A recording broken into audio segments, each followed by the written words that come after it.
Hello, hello. I want to go over a few things. We have been going now for 2 full weeks of 16 hours of fasting.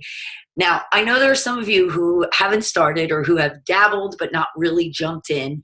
Uh, Let me encourage you today to do 4 to 5 days straight and really see on that fifth, sixth, seventh day how you feel, and then you can decide, is this right for you going forwards? It has become a permanent lifestyle for me and my husband as well. And even my daughter in college, she does a very loose following of it. Basically, she doesn't bother with breakfast. And, but she's in college, so life changes. And I'm sure sometimes they eat food at midnight. I know I never did that. Yes, I did. I also did not gain a freshman 10. I gained a freshman 20. Yeah. So anyway, maybe she'll be able to avoid that by just following intermittent fasting and not even really worrying about anything else. I know that her skin looks better than it's looked in a very long time. And that is also part of uh, one of the results of intermittent fasting. So a few things that I want to go over. First is I wanted to encourage you, if you haven't started yet or if you've just been dabbling, make a commitment, because honestly, once you commit, that's when you reach success. And you won't look back and wish you didn't. And it's very easy to stop if you don't want to do it, right? I mean, it's no big deal. So make a commitment and do 4 to 5 good solid days of not only fasting and, of course, feasting, but speaking of feasting, I want to talk today about a little more about exactly what you want to be making sure you're getting in your day. But I also want to go over the things that are okay during your fast, not okay during your fast, and just give a quick review of a few things. I have a chart to show you as well. And I want to talk a little bit about what living a fasting lifestyle looks like. I think a lot of people come into this thinking, I'm going in to learn a diet. I want to lose weight and I want to go on a diet, right? I want to not go on diets anymore. And that's kind of the whole point. I want you to learn how to read your own body.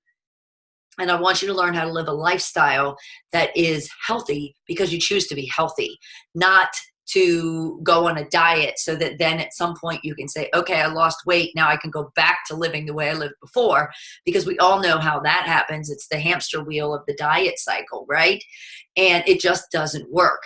That's why I highly encourage Shakeology, because one of the reasons that people fall off the diet cycle is because they don't have the nutrition to maintain it. You can't get the nutrition from our foods, first of all. And you have 27 essential micronutrients that we are supposed to get every single day. Now, to get all of those truly without supplementation, you would have to eat 27,000 calories, 27,575 calories. And that comes from the Journal of the American Medical Association. That was a published article in JAMA, which is the publication that is like a doctor's go-to. It's a pretty prestigious medical publication. And even if you go to a completely whole food diet, you still will be over 50% deficient in the 27 essential micronutrients that our bodies need to function at optimal health. So that is why Shakeology is so crucial, because especially if you decide, okay, I'm going to go lose weight, I'm going to start exercising, I'm going to get healthy, I'm going to eat better, basically what you're going to do is you're going to cut calories and you're going to increase activity, and you're not going to be able to increase nutrients any more than what you're doing in that whole food diet to support this extra activity, because we can't get it in our foods. You have to supplement. So the easiest supplementation that I have ever found, and the most complete and the most natural, is Shakeology. Now, I'm not trying to do a Shakeology commercial, but I did want to remind you that that is a very good way to get those 27 essential micronutrients in your diet every single day. Now, I want to talk first about water. I got my 25-ounce water bottle. This is the 4th one that I will be drinking. I just filled it up. No, I can't hear it because it's full. But I also want to talk about minerals. You have heard me mention mineral water. It is really crucial, especially with a fasting lifestyle, that you are getting the minerals you need for a healthy diet. A couple things. One is there are some really good magnesium supplements out there. There's a guy named Dr. David Jockers, Jockers. He sells a magnesium supplement that is a very good high quality one.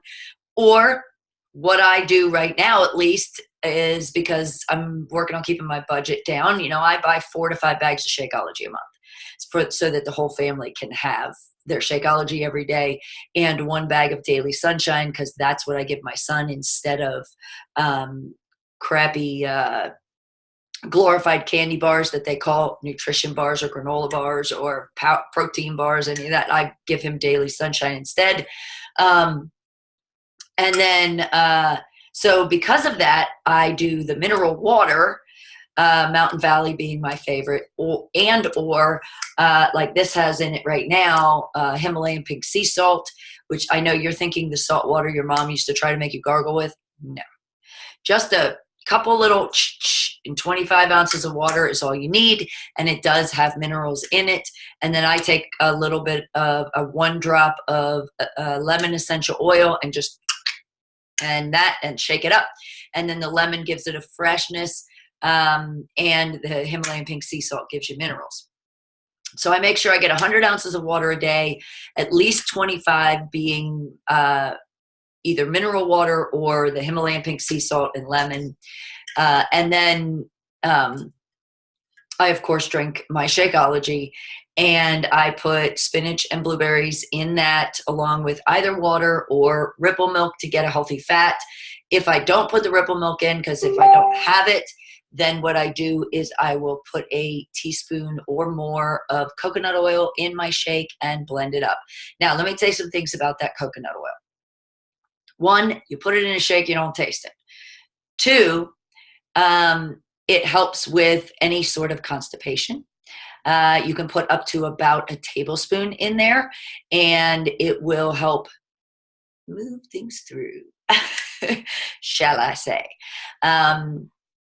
3, it is terrific for brain health, and there are many studies being done on coconut oil helping cure and aid in staving off Alzheimer's.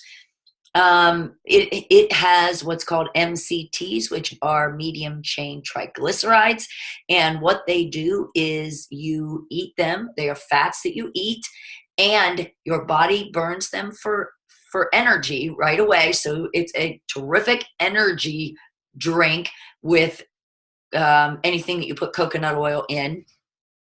And your body doesn't store it as fat. It just immediately burns for fuel. And that's one of the reasons, too, that it helps you with your bathroom visits. So there's that. So make sure that you're getting coconut oil in your diet. Make sure that you are getting your minerals and that you're getting enough water. In getting the coconut oil, we also want to remember it is a healthy fat, and we need a lot more healthy fats than just that. We need to be having healthy fats 2 to 4 servings every time we eat. And honestly, if I make a bunch of veggies and if I cook them, I'll plop a couple teaspoons or a tablespoon of grass-fed butter. Grass-fed butter is a healthy fat, and it's full of omega-3s, which is one of the big issues that we have in our standard American diet is we're very high in omega-6s and low in omega-3s. So we've got to be getting these omega-3s. The other thing is I eat 1/2 to a whole avocado every day, usually a whole. Usually I have half with my first meal and half with my last meal, which, I basically I have 2 meals and a shake. Each day, my meals look like this. 50% of my plate is vegetables. It is, I either do a salad and some cooked vegetables, or just salad, or just cooked, but I fill 50% of my meal with vegetables. And then I have about a palm size of protein, whether that's 3 eggs, or some salmon, or some chicken, or some beef, or some bison. Venison is amazing.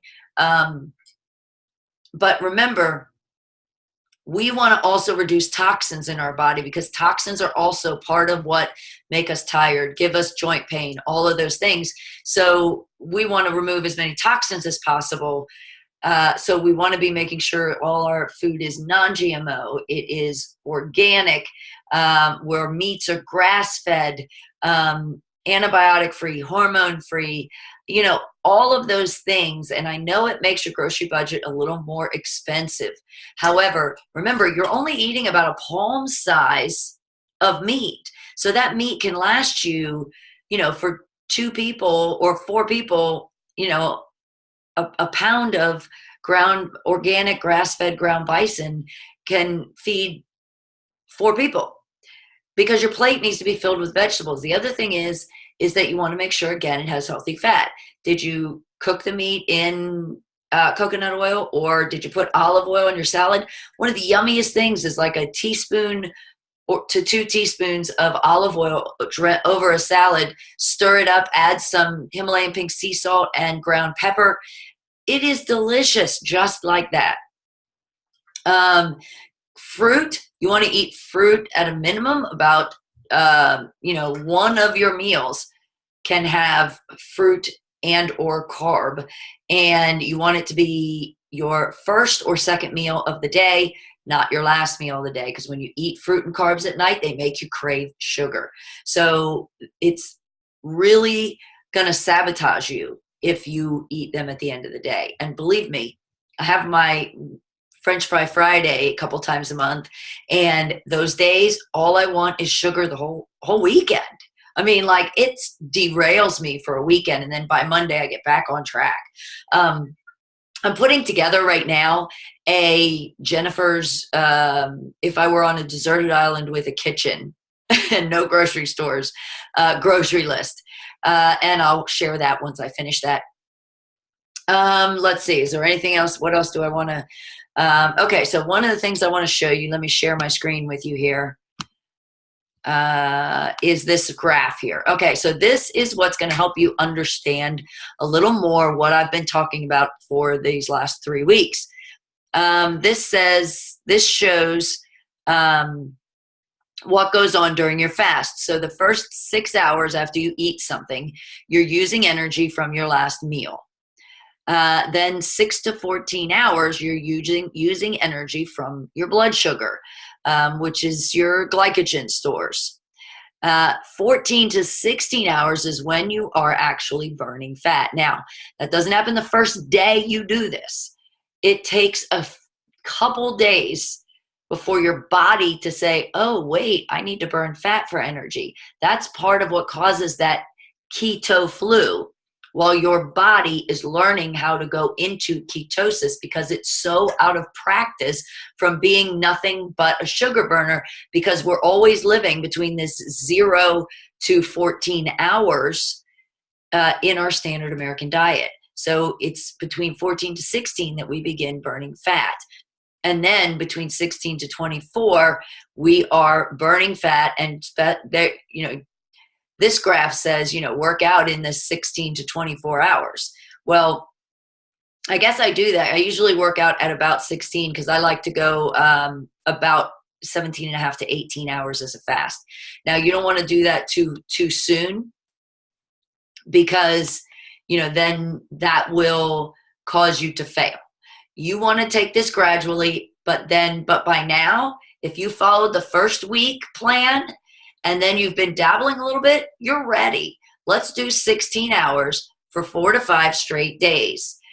And then let's work out. And if you've already been doing it, then I hope you're working out. comment below and tell us that you're working out and how you feel during your workouts if you're doing fasted workouts. So lastly, I want to talk about living a fasting lifestyle. What does that look like? Well, for me, that looks like getting up in the morning. Now I work in the evenings, so it's a little easier for me in some ways. I get up in the morning, I read, I drink a cup of black coffee. I do check my email, I do some work. Let's see. I do some chores around the house, and then I work out.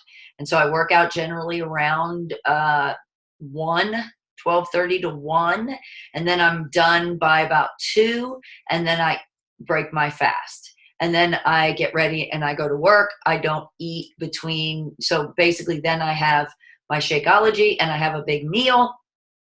And then when I go to work, I get home from work at 8, and then I eat dinner between 8 and 9, and then I don't eat after 9, and then I don't eat again until about 2 or 2 to 3 the next day, usually about 2 to 2:30, depending on my work schedule for that day. Now, you're thinking, yeah, that's nice. I don't have a work schedule like that. Well, so what if I was working full time, what would I do? I would get up in the morning, have my black coffee and read and journal. I would still do all of that. I would get up in time to do that. I would then, shower, get ready for work, bring lots of water with me to work. And then I would probably